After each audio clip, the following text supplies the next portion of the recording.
So this question, Robert, you mentioned, of course, we're here in the midst of coronavirus and, there's a lot of people that have been laid off and et cetera.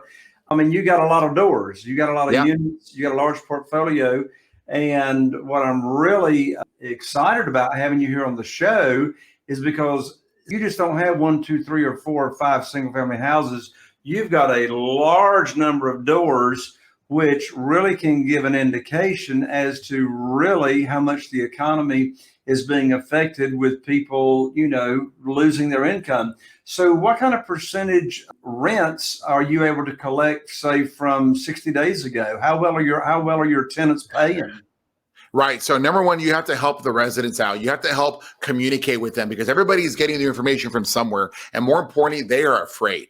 When this first broke in what, the 20s, I think March 23rd, there was a lot of misinformation. There's a lot of confusion, and we have to be the adult in the room. We got to make sure that we bring some order to the chaos. So number one, we warm called all of our 3,800 units, and we explained to them, hey, here, how are you doing? What's going on? Hey, the virus is going to close. It's going to force us to close our apartment doors. It's going to be by appointment only. We're not going to be able to come into the units and do work orders. So get them in now. There'll be emergency work order only, right? But then at the same time, say, hey, have you been affected by this? Okay. Are you aware there's a stimulus check coming? Are you aware that there's unemployment benefits? Right now, as you know, the Congress passed an additional $600 of unemployment benefit. So if they apply for unemployment, right, they can get their normal amount. In state of Texas, the max is $521, but now they're getting an extra $600 a week, right? A lot of our renters don't know that. They don't understand the system. They're watching social media. They're watching CNN, Fox News, the president, and reading whatever they see on Facebook. And they're trying to create a narrative around it.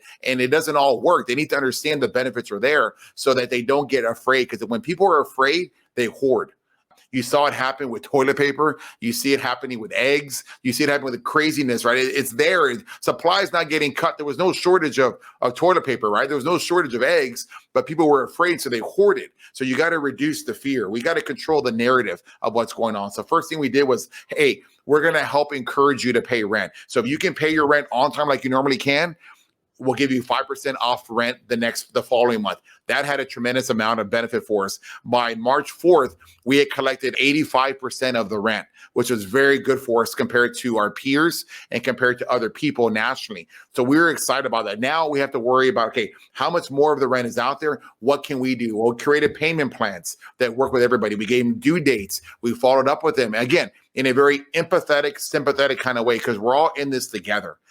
At the same time, you've got to hold everybody accountable. Hey, do you know that your housing partial payment is due on the 10th? You have another payment that's due on the 20th.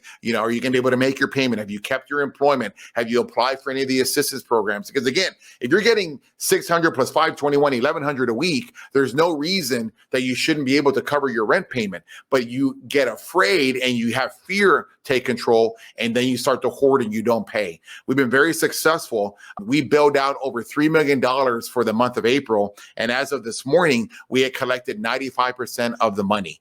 It was really great for my investors. They were excited about that because they have fear as well. We were able to authorize a distribution now because we have 6 months reserves. You prepare for today's event years ago. You prepare for today's event, but not yesterday. You have to do what it takes to prepare for a eventuality where the rules of the game change. And that's what we've been doing together. We've been preparing for when the rules change. So we're excited. We're at 95% economic occupancy right now with our rents.